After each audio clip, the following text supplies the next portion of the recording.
You see it all the time on the forums, don't you? Some bloke thinks he's got it all figured out because he bought a cheap pressure washer, turns the dial down and says, "Yeah, mate, I'm soft washing now." It drives me absolutely balmy. True soft washing it's not about pressure at all. It's not a marketing gimmick to sell you a weaker jet wash. It is a process of biological sanitation. We are treating a living, breathing problem on the side of someone's house, not just blasting dirt off a tractor. Think about what's actually happening on that render or those roof tiles. You've got algae, moss, lichen.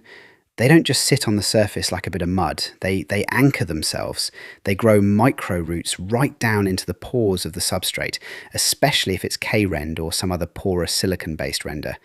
Now, if you roll up with a 3000 psi jet wash and just blast away at it, what are you actually doing?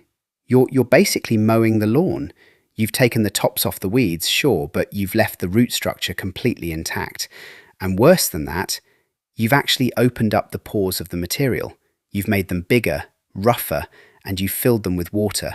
You've literally created the perfect damp little 5-star hotel for the spores to move right back into.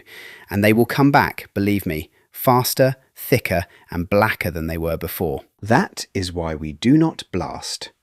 Professional soft washing runs at under 80 psi. I mean, we're talking about the pressure of a standard domestic garden hose, really. It's incredibly gentle. Instead of brute physical force, we rely on chemistry. Biodegradable, targeted chemistry that actually penetrates into those tiny pores, hits the biological cell walls of the organism and breaks them down at the source. It sanitizes the surface. It kills the spores.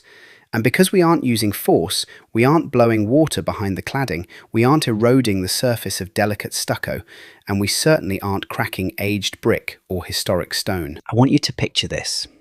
You've got a contractor on a job, right? Historic building, beautiful old lime mortar wall. He's up there on a ladder with a jet wash trying to blast green algae off, and you can hear it, this violent shoo sound, and then boom. He's blown the lime mortar right out of the joints, dust and stone flying everywhere. Absolute disaster.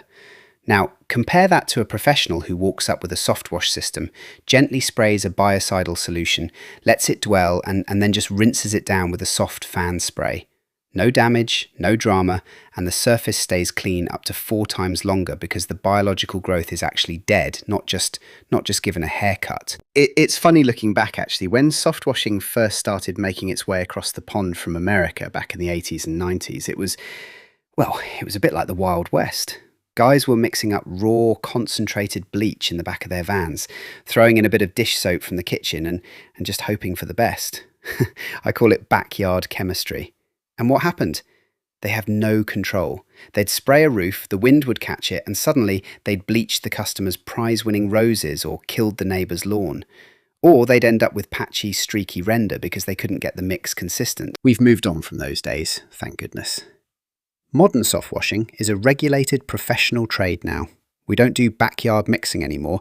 We use specialised advanced chemicals.